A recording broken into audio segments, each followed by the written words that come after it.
Sébastien Auclair, bonjour. Bonjour. Bienvenue dans Discussion entre adultes. Merci, enchanté. Est-ce que vous pouvez d'abord vous présenter et en quelques mots? Bien sûr, donc je m'appelle Sébastien Auclair. Je viens de Toulouse en France, dans le sud de la France. Et comment faire rapidement, à part dire que j'ai une formation en astrophysique, j'ai un doctorat en astrophysique où j'ai étudié un petit peu les questions de cosmologie, comment l'univers évolue, etc. Mais ça c'était il y a un peu longtemps, dans une autre vie presque, il y a 20 ans. Et depuis, je travaille à mon compte maintenant, toujours dans le domaine de l'astronomie, pour installer des observatoires, proposer du matériel pour que les gens pratiquent l'astronomie. Et de plus en plus maintenant, mon métier c'est de travailler en fait pour la protection de l'environnement nocturne. En fait, c'est la lutte contre la pollution lumineuse et c'est pour ça que je suis aujourd'hui au Maroc. Très bien. On commencera par l'actualité, même si cet échange est appelé à s'inscrire sur une temporalité plus longue. Dimanche 9 octobre, il y a eu un jet exceptionnel de rayons X et gamma qui a traversé le système solaire, connu sous l'appellation, je parle sous votre contrôle, de sursaut de rayons gamma. Il s'agit en l'occurrence de l'explosion la plus historique jamais enregistrée. Pourquoi on dit que c'est une explosion historique? Les rayons gamma et ce qu'on appelle les sursauts gamma en particulier, mais pour ça il aurait fallu inviter ma femme puisque ça a été son sujet de recherche pendant sa thèse où on s'est rencontrés. Mais du coup j'ai un petit peu de connaissances sur le sujet. Les sursauts gamma, avec plaisir, on viendra en famille la prochaine fois. Les sursauts gamma en fait ce sont les plus grosses explosions que l'on connaît dans l'univers. En général, c'est fait par la collision en fait entre des étoiles extrêmement massives, des étoiles à neutrons, des choses comme ça. Donc, c'est les phénomènes les plus violents qu'on connaît dans l'univers. On les observe toujours à très grande distance, puisque c'est des jets de particules énormes qu'on observe en fait dans tous les domaines de longueur d'onde. On reviendra à parler de la lumière tout à l'heure, puisque l'être humain ne voit qu'une toute petite partie de la lumière, juste la lumière du soleil, les couleurs de l'arc-en-ciel, mais ça c'est une toute petite partie de la lumière. En fait, la lumière, ce qu'on appelle plus scientifiquement les ondes électromagnétiques, ça va des rayonnements gamma jusqu'aux ondes radio, en passant par les rayons X, les rayons ultraviolets, le domaine visible pour l'œil humain, ensuite les infrarouges, etc., etc. Et en fait, les rayons gamma, en fait, les sursauts gamma, au début, ils émettent effectivement des particules très énergétiques en rayons gamma et rayons X, qui parcourent tout l'univers, qui traversent tout ce qu'ils voient, en fait, ça traverse, sauf l'atmosphère terrestre, ça j'y reviendrai, c'est important. Et ensuite, on a des observations du même phénomène dans tous les autres longueurs d'onde. C'est-à-dire au début, c'est gamma, X, et puis petit à petit, on arrive à observer ça. Alors pourquoi c'est exceptionnel? Parce que ce sursaut gamma, je ne suis pas un grand spécialiste de la question, mais c'est qu'il est très proche de nous, en fait. D'habitude, on les observait très très lointains. Et alors je dirais pas que c'est inquiétant, mais s'il y a un sursaut gamma comme ça qui se produit dans notre galaxie, par exemple, à notre proximité, ça pourrait très bien tout balayer sur son passage. Il faut juste rappeler que les rayons gamma, c'est aussi ce qui est émis quand il y a une explosion nucléaire. C'est-à-dire si on envoie une bombe atomique, si ça fait tellement de dégâts autour de soi, c'est aussi à cause de ce rayonnement gamma. Et donc, à l'origine de ces rayonnements gamma, il y a un trou noir. C'est ce que j'ai... Alors ça peut, mais en fait il y a beaucoup d'origines de rayonnements gamma différents. Et ce qu'on appelle les sursauts gamma, souvent c'est plutôt la collision entre deux étoiles, mais ça peut être des étoiles à neutrons. En fait le trou noir, c'est aussi une évolution des étoiles quand on parle des trous noirs de masse stellaire, parce qu'il y a plusieurs trous noirs. Il y a des petits trous noirs entre guillemets qui sont la fin de vie d'une étoile, et après il y a d'énormes trous noirs très massifs qui sont au cœur d'une galaxie. Mais tout ça, ça émet de... Non, c'est la fin de vie d'une étoile, mais c'est pas la fin de vie d'une galaxie. Ça fait partie de l'activité de la galaxie. On pense d'ailleurs qu'il y a un trou noir au centre de chaque galaxie. Mais juste pour terminer ce que je disais tout à l'heure, ce qui est fondamental, c'est que sur Terre, on a cette atmosphère, donc cette couche de protection en fait, qui arrête les rayons gamma. Et heureusement. D'ailleurs, si on veut aujourd'hui, les astrophysiciens qui étudient les rayons gamma, ils envoient des satellites pour aller au-delà de l'atmosphère pour pouvoir être sensible aux rayons gamma. L'atmosphère arrête les rayons gamma, et heureusement, parce que sinon on ne serait pas là pour en parler. La Terre serait stérile s'il n'y avait pas cette protection. Quand tu regardes une étoile, je vous tutoie. Oui. On la regarde dans son état passé. C'est-à-dire, bon, vu que la lumière elle met du temps à parvenir jusqu'à la Terre. Et voilà, donc c'est-à-dire qu'en fait, quelle est la limite de l'observable dans l'univers? En fait, ce qui est magique avec l'astronomie, c'est que c'est une machine à remonter le temps. Il faut que les téléspectateurs comprennent bien que dès qu'on lève les yeux vers le ciel, moyennant qu'on voit les étoiles. On parlera tout à l'heure de pollution lumineuse. C'est pour ça que je suis ici au Maroc cette fois-ci. Si on voit les étoiles, et encore plus les galaxies, on voit normalement des galaxies à l'œil nu, hein, quand il n'y a pas la pollution lumineuse, on est nous-mêmes une machine à remonter le temps. Et ça, c'est quelque chose de complètement magique avec l'astronomie. Pour le comprendre, c'est assez simple en fait. Ouais. Imaginons, on est sur Terre, on veut aller de Marrakech à Casablanca. On prend la voiture, on prend l'autoroute, on va dire on roule à 100 km/h, on va mettre un certain temps pour arriver à Casablanca parce qu'on roule à 100 km/h.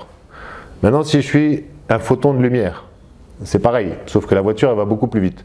C'est-à-dire qu'au lieu d'aller à 100 km/h, je vais à 300 000 km par seconde. Ouais. Mais j'ai quand même une certaine vitesse, c'est-à-dire que je vais mettre un certain temps pour aller de Marrakech à Casablanca. Bon, la distance n'est pas très longue, donc à l'échelle humaine, c'est quasiment instantané. Ouais. Mais si on dit on ne va pas de Marrakech à Casablanca, mais on va de Marrakech au soleil, ben déjà, à la vitesse de la lumière, on va mettre 8 minutes pour y arriver.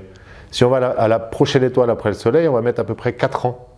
Si on veut aller à la prochaine galaxie, la galaxie d'Andromède, on va mettre entre 2 et 3 millions d'années. Et plus on va comme ça, plus on remonte dans le temps. Et c'est ça qui est magique. Puisque tout ce qu'on voit dans le ciel, ben, la lumière a mis un certain temps pour nous parvenir.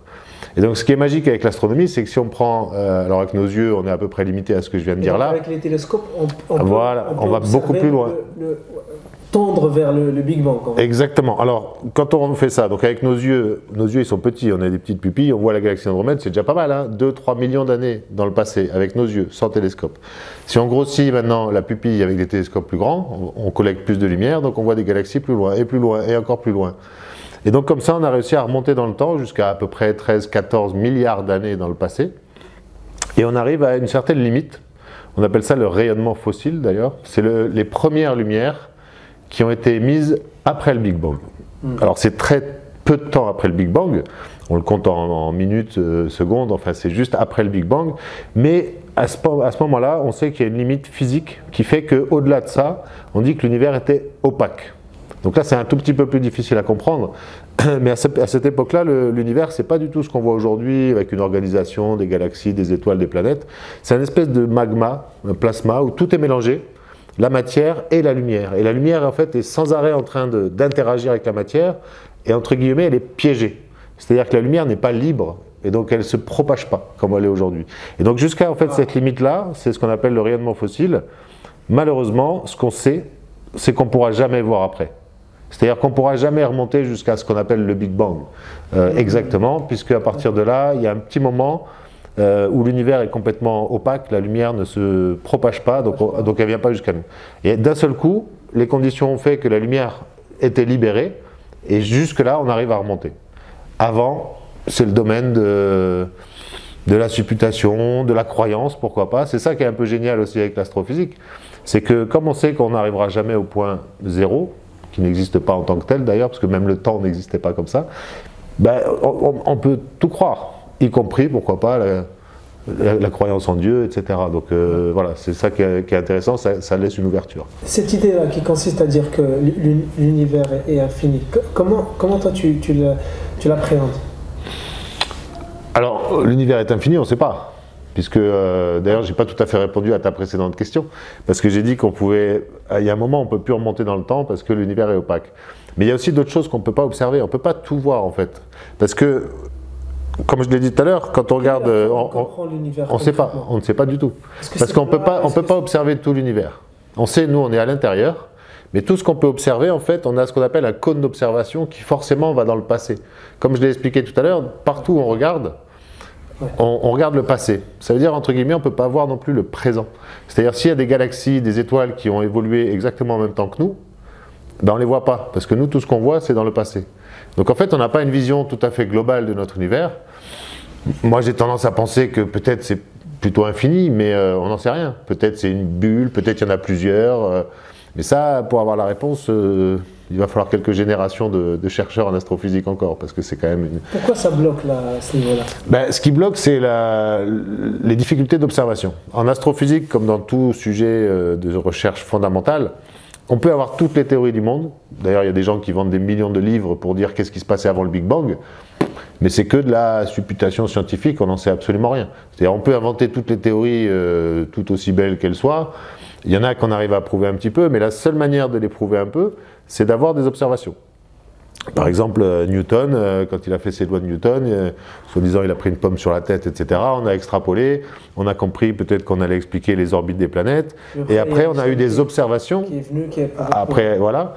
Mais, la gravité, mais par exemple, pour revenir sur Einstein, si tu veux, c'est pas que ça sert à rien, c'est qu'il a élargi le concept de gravité en disant bah, tout ce que la relativité, etc. On peut dire que la gravité est le bas en brèche quand même. Mais c'est une bonne remarque parce que Einstein, il a quand même révolutionné tout ça avec des notions complètement nouvelles, révolutionnaires, etc., qui sont très difficiles à se représenter.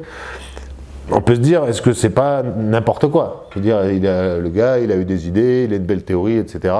Et ce qui est vraiment important, c'est que quand on a une théorie, en général, si on pousse les équations au bout, etc., on peut avoir ce qu'on appelle des prédictions théoriques. C'est-à-dire, on dit, ok, si cette théorie était juste, ça veut dire que demain, il devrait y avoir aussi ça, ça, ça et ça qui se passe, et on devrait pouvoir l'observer.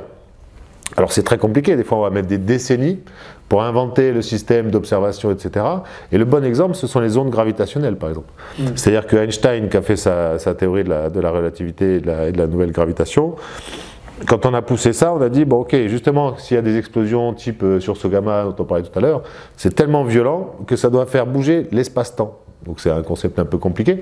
On se dit, bon ok, mais pour l'instant il dit ça, mais on n'a jamais rien vu. Bon, et ben, alors j'ai pas exactement le timing en tête, mais c'est à peu près 30 ans après, ça date de quelques années à peine maintenant. On a détecté, des dizaines d'années après Einstein, les ondes gravitationnelles. Et quand on a ça, on est en droit de se dire, ouais, peut-être que la théorie, elle n'est pas complètement idiote, quoi. Il y a des choses qui sont quand même bien prouvées, quoi.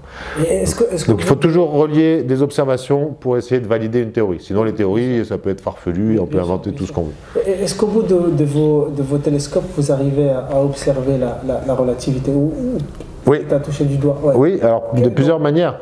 Quels sont les phénomènes? Une des manières les plus jolies à observer, ça j'invite tous les téléspectateurs à aller sur internet parce qu'on le voit facilement, c'est ce qu'on appelle les arcs d'Einstein.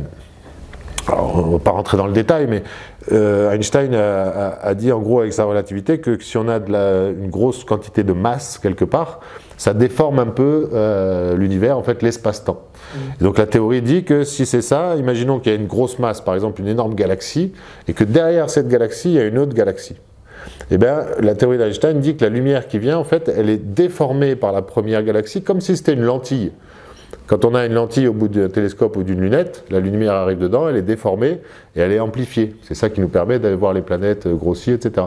Eh bien, Einstein avait prévu, en fait, que la matière faisait le même effet, non pas en déformant le trajectoire des rayons optiques, mais en déformant l'espace-temps. Et ça, on l'observe. Et ça fait des images qui sont magnifiques. C'est-à-dire que vous regardez des images d'amas de galaxies et vous allez voir tout un tas d'arcs, de cercles en fait, qui sont l'image déformée d'une galaxie qui est en arrière-plan. Et ça, vous pouvez regarder parce qu'il y a des superbes images magnifiques. Comment fait Einstein pour prédire ça? Alors Einstein n'a pas prédit ça directement. Il a créé la théorie qui fait que si on applique cette théorie et ces équations, on doit en conclure qu'il doit y avoir ce genre de phénomène. Et ensuite, on l'a observé. Donc c'est ça qui est absolument magique, quoi. Et ça, en plus, ça fait des magnifiques photos que vous pouvez mettre en fond d'écran de vos ordinateurs, parce que c'est magnifique, ça fait vraiment rêver. Donc vous regardez Arc d'Einstein sur... Ce qui paraît, il y a 2 trillions de galaxies, c'est ça? C'est pareil, on ne sait pas en fait, il y en a tellement. Vous prenez avec les observations, par exemple de Hubble Space Telescope ou maintenant le James Webb Telescope, ouais. Dans un petit champ d'observation qui n'est même pas grand comme la Lune, dans le ciel, vous faites une image, vous n'êtes même pas capable de compter les galaxies qu'il y a dans ce tout petit champ.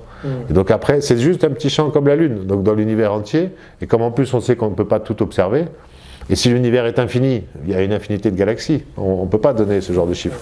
Qu'est-ce qu'on ne sait pas encore sur l'univers? Ça c'est une question que j'ai posée en filigrane au début, mais... Qu'est-ce qu'on sait de l'univers surtout, c'est de quoi il est constitué aujourd'hui. On sait qu'il y a des galaxies qui sont dans des amas de galaxies, que ces galaxies sont formées d'étoiles et qu'autour de ces étoiles il y a des planètes. Et que sur une planète on est là nous et qu'on est capable d'avoir développé un cerveau pour réfléchir à tout ça. Alors après si on va dans l'autre sens maintenant, est-ce qu'il y a d'autres planètes? Oui.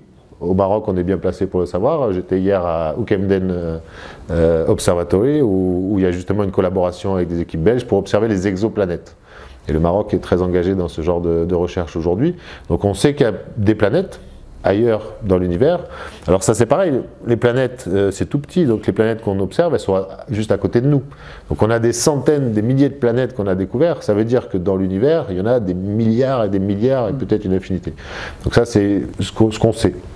Ensuite on connaît à peu près la constitution de l'univers, on sait combien il y a de matière, voilà, mais il y a des choses qui sont très inconnues. On sait qu'il y a beaucoup de matière noire.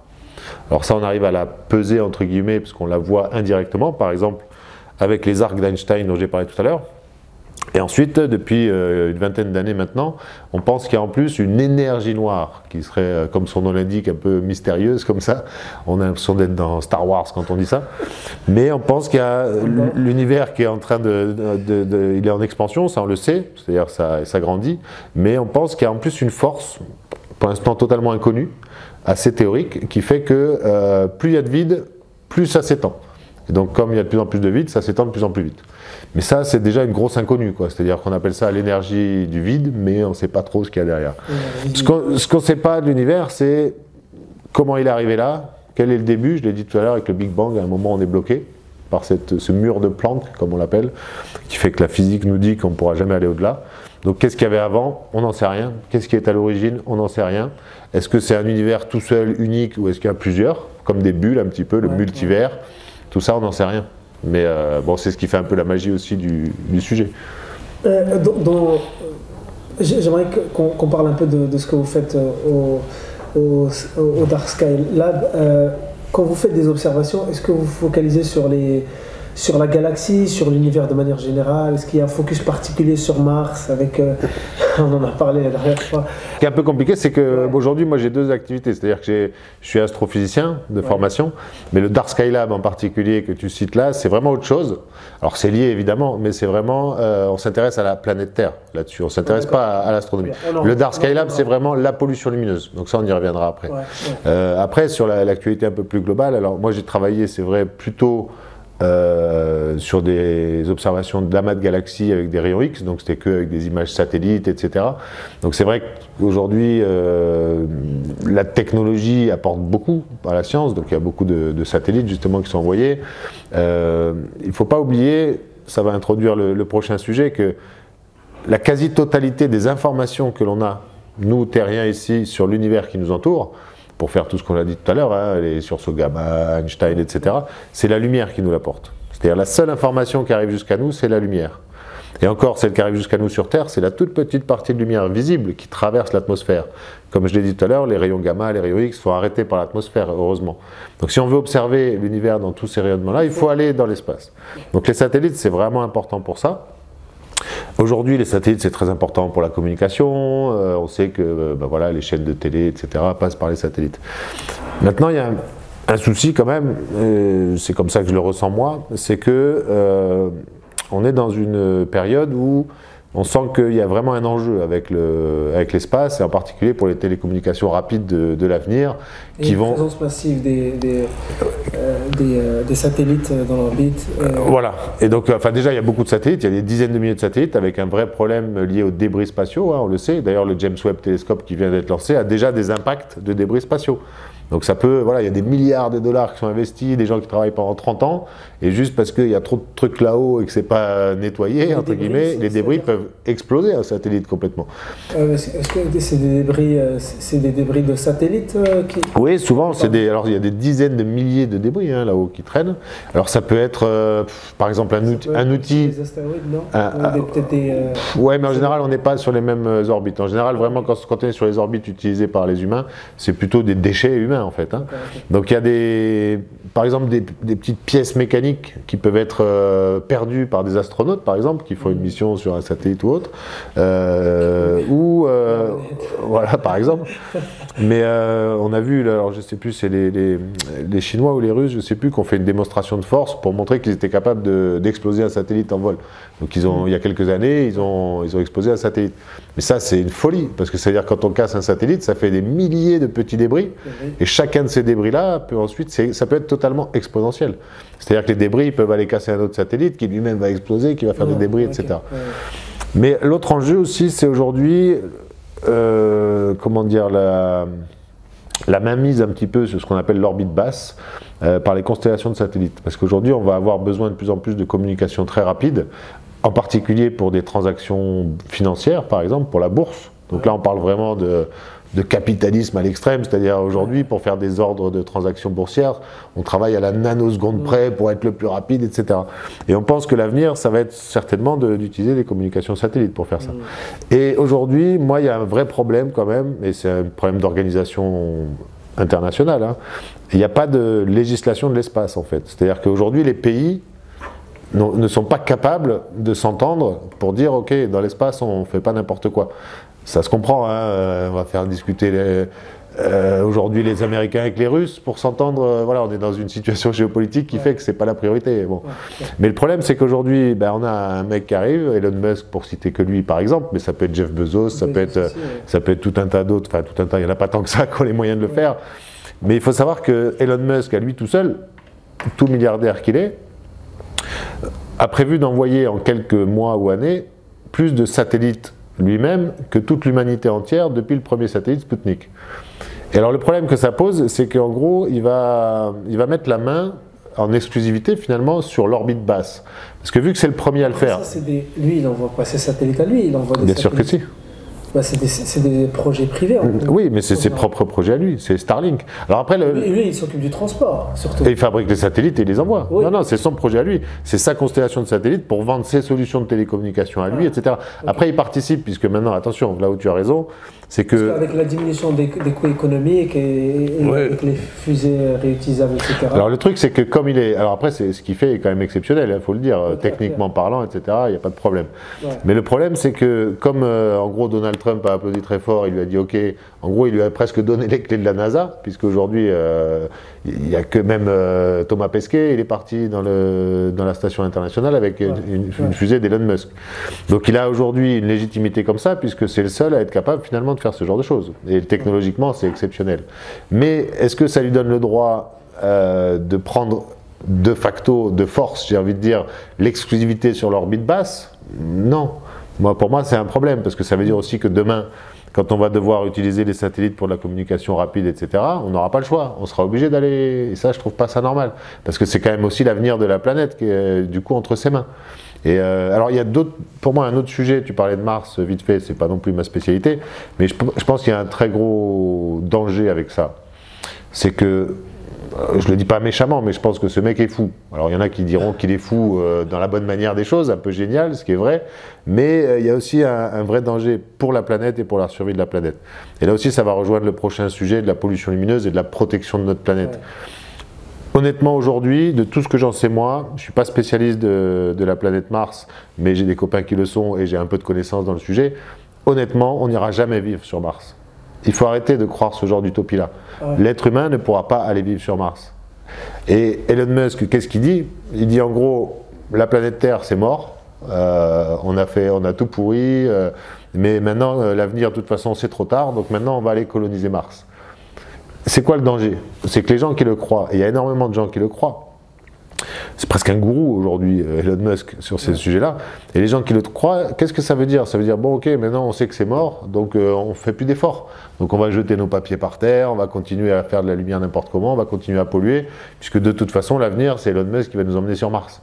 Et ça, c'est un danger, parce que je suis absolument convaincu que c'est faux, on n'ira pas sur Mars. Si tant est qu'on arrive à sauver quelques personnes, ce sera les milliardaires, les plus riches, etc., comme Zuckerberg aujourd'hui qui s'achète une île déserte pour pouvoir vivre tout seul en autarcie le jour où la planète va exploser. C'est pas ça l'avenir qu'on veut pour la planète, pour nos enfants. On est ici à l'université de Marrakech, je les ai vus tous, ils sont tous super motivés pour faire avancer les choses. Aujourd'hui, ce qu'il faut, c'est préserver, la seule chose qu'on sait, c'est qu'est-ce qu'on a. Quelle est la beauté de notre planète, quelle est la beauté de notre environnement, de la biodiversité, etc. Et aujourd'hui, on est en train de tout pourrir. En particulier avec cette question de pollution lumineuse sur laquelle on reviendra. Alors, allons-y sur la pollution lumineuse. C'est quoi le problème? Alors, tu peux décrire un peu? Bon, la pollution, il y en a plein de types, hein, c'est clair. Il y a la pollution chimique, il y a tout un tas de pollutions. Mais il y a une pollution qui est encore mal connue, c'est la pollution lumineuse. C'est très facile de s'en rendre compte. Vous sortez à quelques kilomètres de Marrakech, et quand je dis quelques kilomètres, ça peut être 100 ou 200 kilomètres. Quand vous arrivez le soir, vous savez que vous êtes dans la bonne direction tout de suite. Pourquoi? Parce qu'on voit un halo lumineux C'est-à-dire que le ciel, il y a un dôme de lumière au-dessus de Marrakech. Je dis Marrakech parce qu'on est à Marrakech, mais évidemment c'est vrai partout, dans toutes les villes du monde, voire pire à certains endroits. Et en fait, le problème avec ça, c'est que ce qu'on commence à connaître, c'est l'impact de la pollution lumineuse sur l'environnement. C'est un sujet qui a commencé à alerter les astronomes il y a 50 ans, y compris en général. Ouais, y compris les observations, etc. Alors, ça a commencé par les observations, justement, puisque c'est un sujet qui a commencé à alerter les astronomes il y a à peu près 50 ans. Ouais. Puisque quand on est astronome et qu'on lève les yeux au ciel, on voit vite que si le ciel est lumineux, les galaxies lointaines, tout ce dont on a parlé avant, on ne peut plus le voir. Parce que les galaxies sont très faiblement lumineuses et elles sont derrière un écran, le ciel. Donc c'est le ciel proche de nous, hein, c'est l'atmosphère qui lui-même est lumineux. Parce que la lumière des villes se diffuse et crée un voile lumineux. Donc du coup les galaxies et les étoiles disparaissent. Quand on est à Loukemden où j'étais hier soir, un œil humain normal peut voir à peu près 2000 étoiles à l'œil nu. Quand on est rentré à Marrakech le soir, si on voyait 20 étoiles, c'est maximum. Ça veut dire que les étoiles disparaissent. Bon, ça alerte les astronomes. C'est un problème parce que moi je considère que le ciel étoilé c'est un patrimoine de l'humanité et il faut que les nouvelles générations aient conscience de ce qu'il y a autour de nous. Moi je viens de France, en France la majorité des gens ne savent même pas ce que c'est la Voie lactée. Moi j'ai des gens qui viennent me voir en me disant c'est quoi ce nuage que j'ai vu dans le ciel? C'est la Voie lactée, c'est chez nous, c'est notre galaxie. Mais c'est quand même ne pas avoir conscience de notre environnement, quoi. Mais pour être un peu direct et brutal, la pollution lumineuse, enfin l'astronomie, tout le monde s'en fiche. Alors je dis ça de manière provocatrice, on est là entre gens de bonne compagnie, on parle d'astronomie, mais prenez n'importe qui dans la médina de Marrakech, au centre-ville de Paris, etc., posez-lui la question, son problème c'est pas ça, il s'en fout complètement. Surtout aujourd'hui, on a un problème de crise économique, on est là pour savoir comment on va manger, comment on va se chauffer l'hiver, etc. Donc l'astronomie, ça a été la porte d'entrée vers ce sujet, qui a permis d'ouvrir un peu les esprits à cette question-là, mais c'est pas le bon vecteur de communication, et c'est pas non plus le principal enjeu. Et donc c'est là où on parle vraiment de pollution. Aujourd'hui, on sait que à peu près 90% des insectes ont quasiment disparu de la planète. Les insectes, c'est eux qui font la pollinisation. Tout ça est un peu raccourci, mais c'est quand même très, très réel. La pollinisation, c'est ce qui fait que demain, on a des fruits et des légumes qui vont nous nourrir aussi, et qui va faire que la faune et la flore s'entretiennent. On sait aujourd'hui que la pollution lumineuse est un facteur de disparition des insectes au moins au même niveau que les pesticides. C'est-à-dire que la pollution chimique qui est utilisée dans nos champs, etc. C'est évident à voir, simplement on n'a pas voulu s'en rendre compte, mais vous regardez, alors certes ça dépend de la période, etc., mais vous regardez un lampadaire, vous voyez toujours des insectes qui tournent autour. Les insectes sont piégés, ils vont mourir parce qu'ils sont attirés par cette lumière, et donc c'est un des facteurs de disparition des insectes. Mais en fait la pollution lumineuse, ça a des effets néfastes sur tout ce qui vit sur Terre. On sait, il y a des prix Nobel de médecine qui ont été attribués à des chercheurs américains pour ce qu'on appelle la perturbation du rythme circadien. Le rythme circadien, c'est le rythme naturel de l'être humain, hein, lié au jour, la nuit, etc. Et c'est absolument fondamental, c'est-à-dire que l'être humain, pour pouvoir être en forme, mais être en forme, ça veut dire pouvoir lutter aussi contre les maladies, etc., se régénère la nuit quand il dort. Et pour faire tout ce qui est antioxydants, les hormones, tout ce qui fait que notre corps humain est à même de lutter contre les agressions des virus, des bactéries, tout ça, c'est ce qu'on appelle la mélatonine, c'est l'hormone de la nuit en fait. Et cette mélatonine ne peut être produite la nuit que quand on est dans l'obscurité totale. C'est-à-dire qu'il faut être dans le noir. Aujourd'hui, dans les villes, on a des fenêtres qui ferment plus ou moins bien. Dans la rue, on a des lampadaires qui éclairent dans toutes les directions, y compris dans les chambres. Ça fait de la lumière intrusive. Ouais. Donc déjà, c'est une violation de liberté individuelle. C'est-à-dire que je suis chez moi tranquille, j'ai envie de dormir, ben, je ne peux pas parce que j'ai la lumière qui rentre chez moi. Pire, la lumière, c'est moi qui la paye. Parce que c'est du service public. Donc c'est avec les impôts, on paye pour avoir un service. Mais en fait, ce service, au lieu d'être utile, éventuellement pour sécuriser un peu les trottoirs, etc., pour qu'on puisse profiter un peu de la soirée entre amis dehors et tout, ben, au lieu de ça, ça va être nocif puisque ça va rentrer chez moi, ça va m'empêcher de dormir, ça va pas m'aider à lutter contre les maladies, etc. Bon, ça c'est l'exemple sur l'être humain. J'aurais des milliers d'exemples à donner, mais on n'a pas 4 heures pour cette émission malheureusement. Mais on sait qu'aujourd'hui toutes les espèces sont impactées. Et d'ailleurs, souvent, on dit oui, les espèces nocturnes, on parle des chauves-souris, on parle de... Mais non, il faut parler de toutes les espèces, parce que l'être humain est une espèce diurne. Même si on vit de plus en plus la nuit, normalement, on est une espèce qui vit le jour, qui dort la nuit.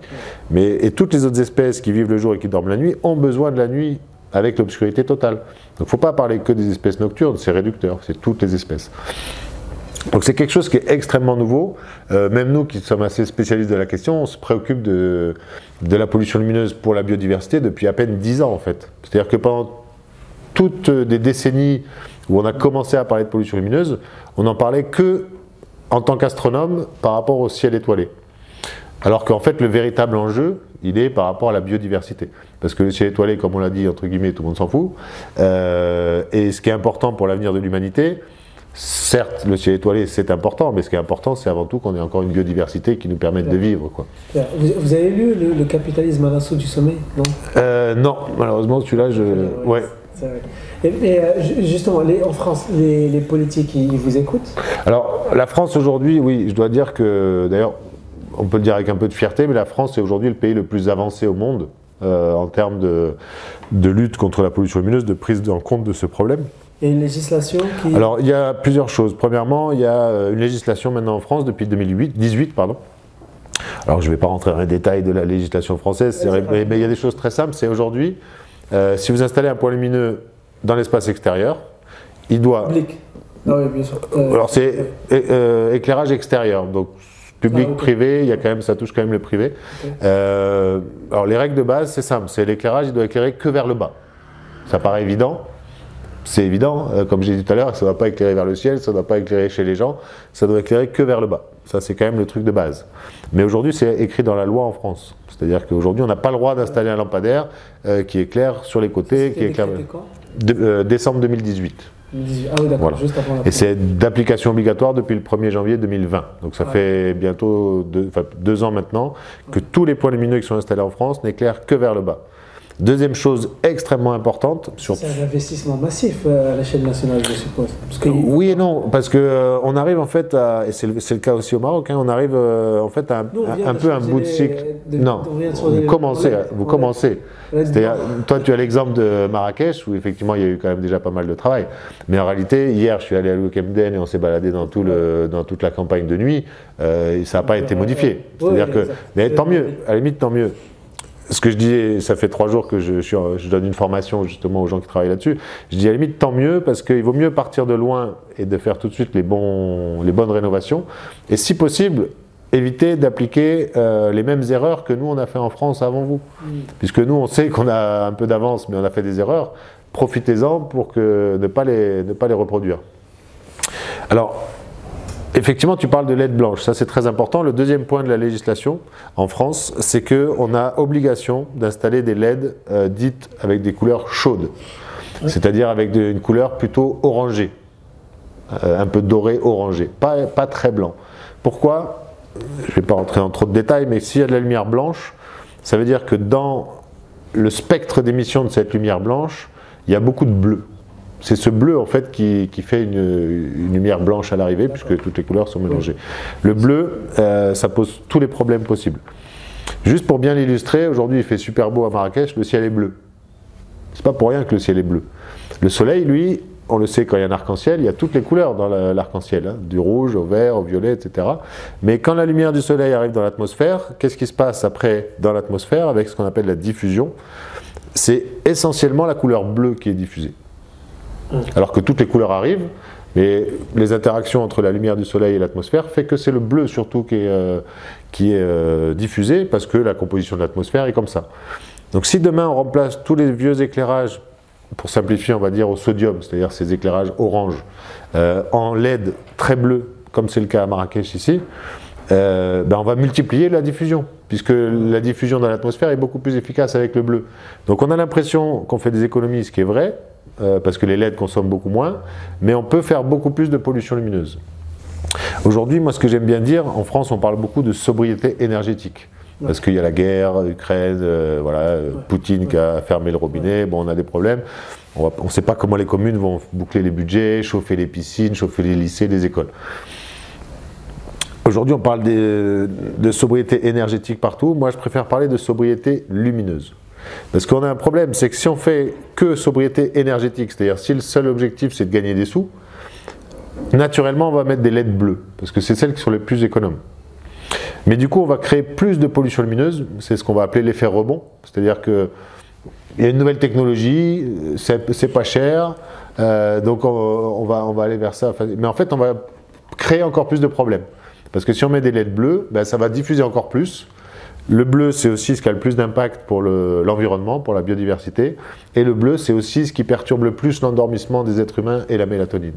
Donc en France, on a dans cette législation une limite. Alors en termes techniques, on limite à 3000 Kelvin.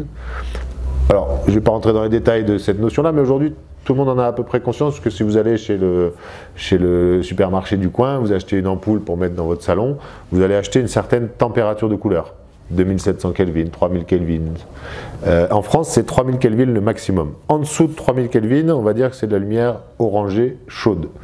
Au-dessus de 3000 Kelvin, c'est du blanc froid. Hier, j'étais à... Donc en France, il n'y a que des lampes commercialisées à moins de 3000 pour l'extérieur. Après, à l'intérieur, on peut mettre plus. Et d'ailleurs, c'est parfois conseillé.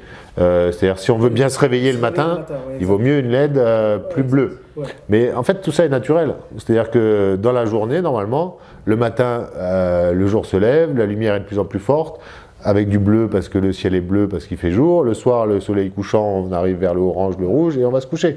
Ouais. À la limite, on pourrait reproduire exactement la même chose quand on fait de la luminothérapie. Dans les pays du Nord où il n'y a pas de soleil, on essaye de reproduire comme ça une espèce de courbe du soleil. Mais éclairer la nuit Marrakech avec 5 ou 6 000 Kelvin, ça veut dire que, là, on éclaire avec la nuit c'est comme en plein jour, 5-6 000. La France, je disais, limite à 3 000. Le maximum en général qui est installé en France, c'est 4 000. Hier, j'étais au Camden, là-haut, j'ai mesuré un point lumineux, puisque je suis venu pour faire quelques mesures, 9 500 Kelvin. J'avais jamais vu ça. Alors qu'est-ce qui se passe? C'est que comme il y a aussi un défaut de maintenance et d'entretien des réseaux, apparemment ce qui se passe là-haut, c'est qu'il y a eu des changements d'ampoules où en fait, comme ils n'étaient pas accompagnés aussi par des services un peu globalisés de l'éclairage. C'est ça qui est important maintenant. C'est vraiment de réfléchir globalement à l'éclairage et d'avoir les moyens aussi. Mais c'est pas une commune comme Camden qui peut tout faire elle-même, quoi. Il faut vraiment que ce soit un engouement, d'où le projet de réserve de ciel étoilé dont on va parler un petit peu. Mais là, il y a eu un peu du dépannage, j'ai envie de dire, où je pense que les éclairages publics extérieurs ont été modifiés en mettant des LED, des ampoules qu'on achète au supermarché pour mettre dans son salon. Donc c'est pas le bon usage en fait. Voilà. Et en plus ça éclaire pas beaucoup. C'est-à-dire ça consomme, ça fait de la pollution lumineuse, mais en fait c'est pas efficace parce que ça éclaire pas au sol. Parce que c'est pas les mêmes éclairages. Pour éclairer une route, il faut des optiques qui vont bien envoyer la lumière au sol, etc. Dernière chose, puisqu'on parlait de la législation, en France maintenant, c'est très fortement recommandé d'éteindre ou au minimum de diminuer l'éclairage au milieu de la nuit, tout simplement. Parce que le problème de la lumière, c'est qu'on l'a installé sans réfléchir. Ça dépend de plus en plus tôt. Non, c'est 23h jusqu'à 6h du matin, par exemple. Tout simplement parce que les gens sont chez eux, ils dorment. Donc le problème avec la lumière, c'est que, alors pas tous, c'est de moins en moins vers le sud. C'est très culturel, c'est-à-dire quand on va de l'Allemagne à l'Espagne, par exemple. Ah oui, tout à fait. On a des courbes qui montrent, et d'ailleurs, il y a aussi des différences en niveau d'éclairement. Si tu veux, je t'enverrai quelques éléments d'illustration pour le montage. Effectivement, à Marrakech, l'été, on vit beaucoup dehors la nuit, parce que la journée, il fait trop chaud, etc. Donc, il faut prendre ça en compte.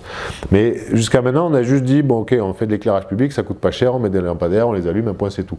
Aujourd'hui, on sait les ajuster. C'est-à-dire qu'en début de soirée, il y a beaucoup de gens qui bougent, les gens, ils rentrent du travail, ils vont manger, ils vont voir les amis, etc.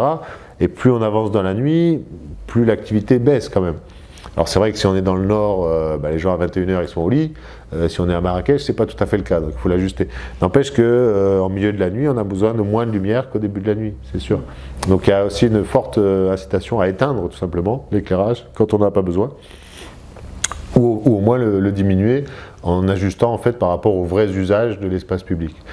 En France aujourd'hui, on considère qu'il y a à peu près une commune sur 3 qui éteint complètement son éclairage public la nuit. C'est-à-dire plus de 10 000 communes qui la nuit ont considéré qu'il n'y avait pas besoin de lumière. Et ça se passe très bien. Alors souvent ce qu'on nous dit c'est oui, mais alors ça va être des coupes-gorges, insécurité, etc. Dans toutes ces communes-là, il n'y a pas d'exemple où il y a plus de délits qu'avant, et même plutôt moins. C'est quoi cette idée de réserve de ciel étoilé? Alors, le projet donc, Atlas Dark Sky, comme ils l'ont appelé, c'est porté par les professeurs ici de l'université de Marrakech, les professeurs d'astrophysique et Zouer en particulier. C'est en fait d'appliquer pour la première fois en Afrique du Nord ce projet de réserve internationale de ciel étoilé, qui, je dois dire d'ailleurs, est une mauvaise traduction.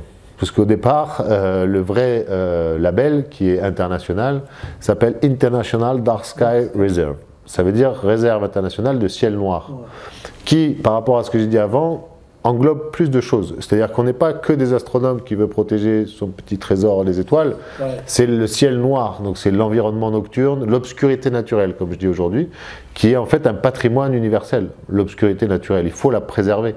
On peut même le voir comme une ressource, puisqu'il y a aussi maintenant, et on a quelques exemples que je vais expliquer tout de suite, de réserves de ciel étoilé ailleurs dans le monde et beaucoup en France, où on voit que c'est aussi une ressource qui peut être valorisée, où on a aujourd'hui un développement d'une activité économique dans ces régions-là.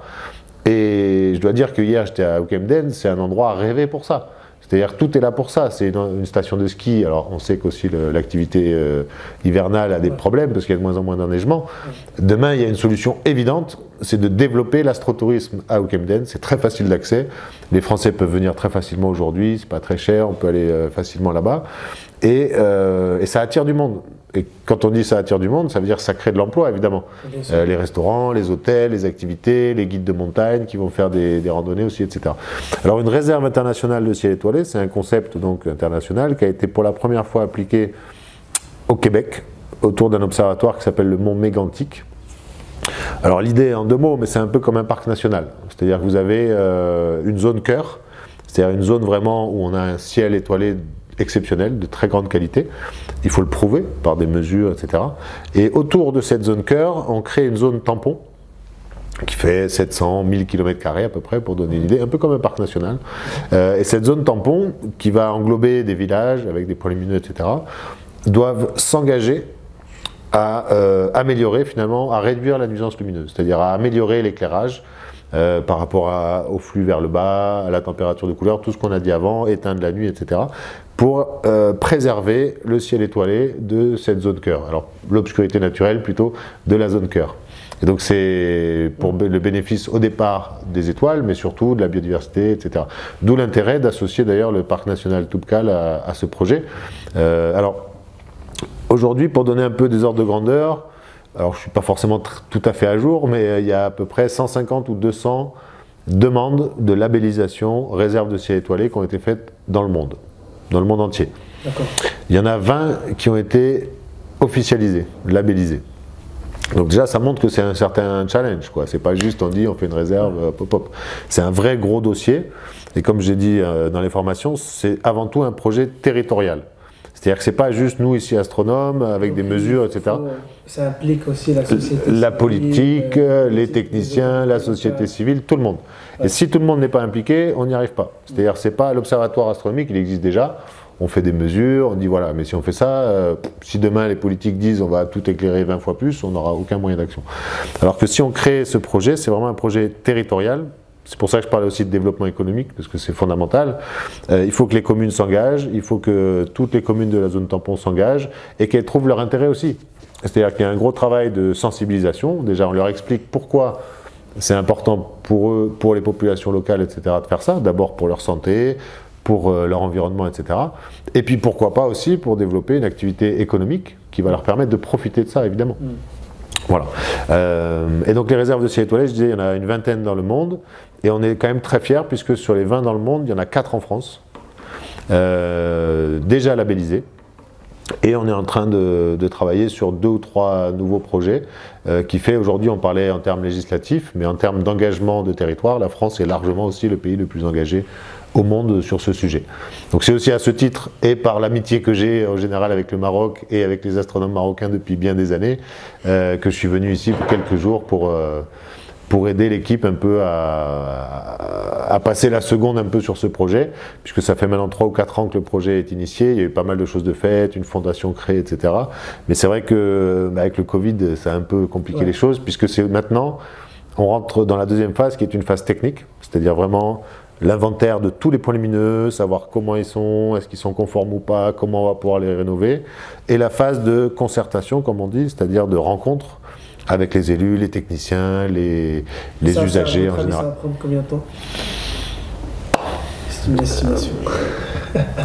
Alors, le tout premier projet au Mont-Mégantic, je crois qu'ils ont mis 15 ou 20 ans. Le dernier projet, celui qu'on a fait par exemple, alors il y en a eu plusieurs en France, mais du côté du Mercantour, on a mis peut-être 2 ou 3 ans. Ça a été extrêmement rapide.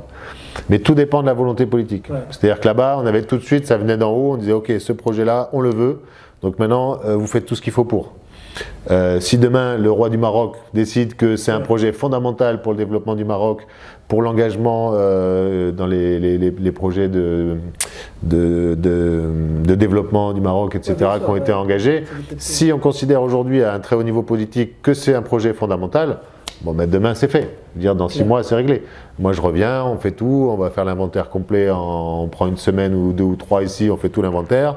C'est une question de moyens. Si demain on dit ok, c'est pas si cher que ça, mais il faut quelques dizaines de millions de dirhams peut-être pour faire ça évidemment. Mais c'est pas grand chose par rapport aujourd'hui. On a un retour sur investissement extrêmement rapide. Par rapport à la crise énergétique, etc. Hein, on fait beaucoup d'économies. Et puis c'est un retour sur investissement aussi énorme en termes de visibilité, de publicité aussi, parce que ce serait la première fois qu'on aurait une si grande réserve en Afrique. Enfin, il y a tout ce qui est derrière aussi, en termes de visibilité politique, de bien-être pour la population, de développement scientifique, puisqu'il commence à y avoir des recherches scientifiques qui commencent à être bien médiatisées, valorisées à Ookemden. Donc en fait, il y a plein de retombées qui arrivent de partout.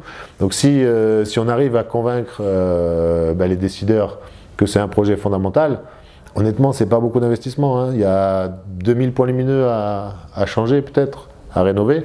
Et puis après, on a le label. Et une fois qu'on a le label, ça fait boule de neige.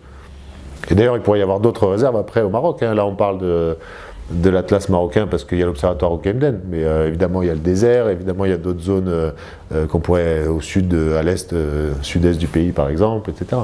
Et après l'idée c'est aussi que ça puisse se diffuser aussi vers les grandes villes, parce que c'est pas le tout, on n'est pas en train de vouloir faire des zoos où on va parquer les étoiles dans un coin de l'Atlas pour plus en parler. Ce qu'il faut c'est que ça permette aussi ce qui a vraiment marché au-delà de mes espérances en France, ça permet aussi de sensibiliser tout le monde, y compris les grandes villes. En France, vous parlez de Dark Skylab tout à l'heure, moi j'ai commencé il y a un peu plus de 10 ans en faisant la réserve de ciel étoilé du Pic du Midi dans les Pyrénées. Donc c'est aussi avec un parc national où il n'y a pas du tout de lumière, etc. Donc à la limite c'était facile quoi presque. Aujourd'hui on travaille sur la rénovation de l'éclairage public de tout Paris. Et donc c'est vraiment le grand écart entre le parc national des Pyrénées et l'observatoire du Pic du Midi, et aujourd'hui Paris et toutes les grandes métropoles de France. C'est-à-dire que l'idée c'est que si on arrive à faire ce projet-là dans l'Atlas pour protéger l'astronomie, la biodiversité du parc national et tout, demain on va sensibiliser et demain on ira améliorer les choses aussi à Marrakech et dans toutes les grandes villes du Maroc. Et c'est toute la population qui va en bénéficier. On arrive au bout. Merci beaucoup Sébastien. Avec grand plaisir. Je vous dis à la prochaine. Avec plaisir, Inch'Allah.